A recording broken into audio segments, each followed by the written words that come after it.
அனைவருக்கும் அன்பார்ந்த வணக்கம். நாம் இந்த நிகழ்ச்சியில் 2024ஆம் ஆண்டு ஜூலை மாதத்திற்கான பலன் பார்க்க போகின்றோம்.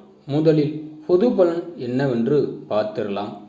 அதற்கான கிரக நிலையும் எப்படிப்பட்ட பலன் தரும் என்று பார்ப்போம். யார் யார் எங்கே இருக்காங்கன்னு பார்த்துருவோம். ஒவ்வொரு மாதமும் கிரகங்களின் நிலைகளை பொறுத்து தான் பலன்கள் வேறுபடும். அந்த வகையில் 2024ஆம் ஆண்டு 7வது மாதமான ஜூலை மாதத்திற்கான நிகழும் கிரக பெயர்ச்சிகளாலும் பல மங்களகரமான யோகங்களும் உருவாக உள்ளன. இந்த யோகங்களால் ஜூலை மாதமானது மேஷம் முதல் மீனம் வரை 12 ராசிகளுக்கும் வாழ்க்கையில் ஒரு சில மாற்றங்களே கொண்டு வர போகின்றது. ஜூலை மாதத்தில் சுக்கிரன், சூரியன், செவ்வாய், புதன் என பல கிரகங்களின் பெயர்ச்சி பல விதத்தில் 12 ராசிகளின் மீது தாக்கத்தை ஏற்படுத்தும். இந்த மாதத்தில் சில ராசிகளுக்கு மிகவும் அற்புதமான பலன்கள் கிடைக்கவும் போகின்றது. இந்த மாதத்தில் கிரக பெயர்ச்சி என்று பார்த்தால் ஜூலை மாதம் 7ஆம் தேதி 2024 கடகராசியில் சுக்கிர பகவான் பெயர்ச்சி நடக்கப் போகின்றது. ஜூலை மாதம் 12ஆம் தேதி 2024 மேஷ ராசியிலிருந்து ரிஷப ராசிக்கு செவ்வாய் பகவான் பெயர்ச்சி ஆகின்றார். ஜூலை மாதம் 16ஆம் தேதி 2024 மிதுன ராசியிலிருந்து சூரிய பகவான் கடக ராசிக்கு பெயர்ச்சி ஆகின்றார். ஜூலை மாதம் 19ஆம் தேதி 2024 சிம்ம ராசிக்கு புதன் பகவான் பெயர்ச்சி ஆகின்றார்.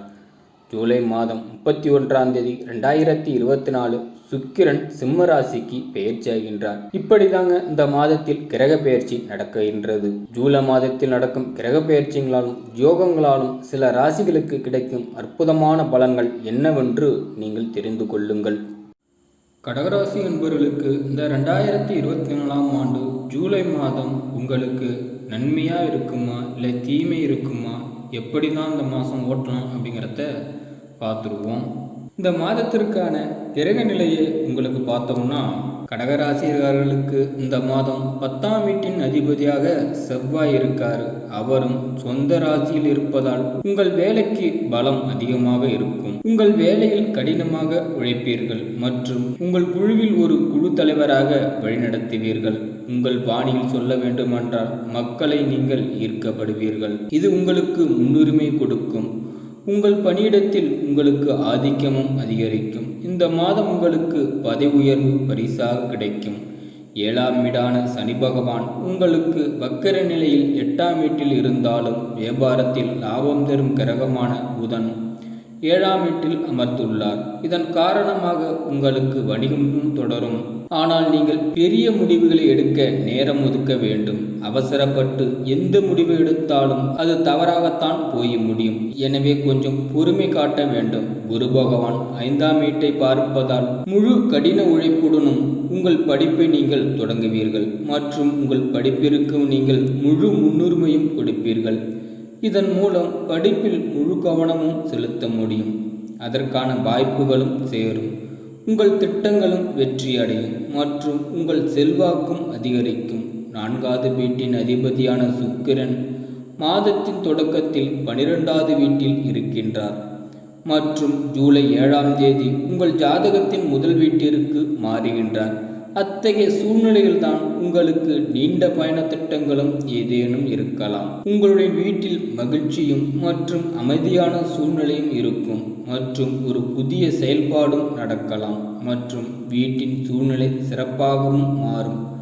கடகராசிக்காரர்களுக்கு காதல் உறவுகளை பற்றி நாம் பேசினாலே குரு பகவான் 5வது வீட்டில் முழுமையாக 11வது வீட்டில் அமர்ந்திருக்கும் போது மாதம் முழுவதும் உங்கள் காதல் உறவுகளுக்கு சாதகமாகத்தான் இருப்பார். சுக்கிரன் கிரகம் உங்கள் ஜாதகத்தில் முதல் வீட்டில் பெயர்ச்சியாகி 7வது வீட்டை பாதிக்கும். திருமண வாழ்க்கையில் தொடர்ந்து பிரச்சனைகள் தருவார். அவர் மறைந்து கொண்டு இருவருக்கும் இடையே காதல்களை உருவாக்குவார். உங்கள் துணையுடன் ஈகோ மோதல்களை தவிர்க்கவும் நீங்கள் வேண்டும். 12ஆம் வீட்டில் சுக்கிரனும் சூரியனும் இணைந்து இருப்பதால் உங்கள் செலவுகளை துரிதப்படுத்துவீர்கள். உங்கள் செலவுகள் கட்டுப்படுத்தவும் பல முயற்சிகளை நீங்கள் மேற்கொள்ள வேண்டும். இல்லையென்றால் உங்கள் வருமானத்தில் விகிதத்தில் உங்கள் செலவுகள் பெரிதும் அதிகரிக்கலாம். இந்த மாதம் உங்களுடைய ஆரோக்கியத்தை நீங்கள் கவனித்து கொள்ள வேண்டும். ஏனென்றால் உங்கள் ஆரோக்கியம் மிகப்பெரிய செல்வம் மற்றும் நீங்கள் செல்வத்தை இழந்ததால் வேறு எந்த செல்வத்திற்கும் மதிப்பு இருக்காது. உங்கள் ராசியிலிருந்து 8ஆம் வீட்டிற்கு பெயர்ச்சியாகும் சனி பகவான் அன்றாட பணிகளில் ஒழுக்கத்தையும் கடைபிடிப்பதன் மூலம் உடல்நிலை சமநிலையும் உருவாக்க தூண்டுவார் சனி பகவான்.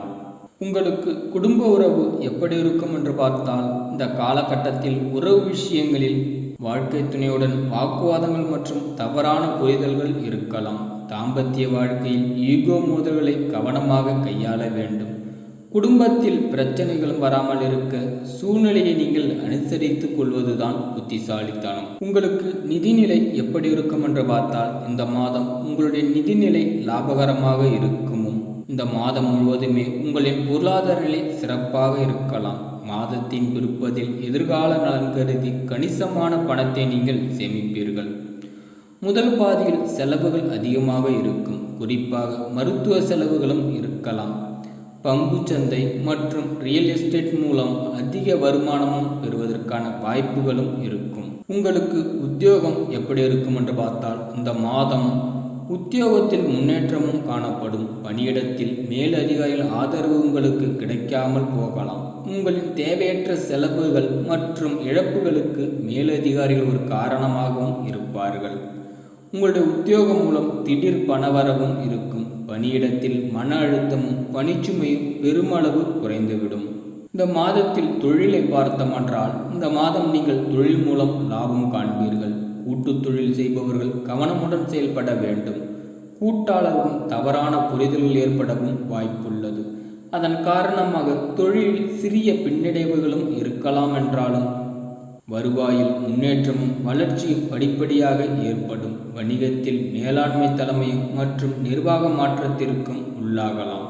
உங்களுடைய ஆரோக்கியம் எப்படி இருக்கும் என்று பார்த்தால், இந்த மாதம் உங்கள் ஆரோக்கியம் சீராக இருக்கும். என்றாலும் இந்த மாதத்தில் 2ஆம் பாதியில் உடல் உஷ்ணம் மற்றும் பித்தரிப்பு உங்களுக்கு ஏற்படலாம். உங்களுடைய உடல் ஆரோக்கியமும் இருந்தால்தான் நீங்கள் சீராக இருக்க முடியும்.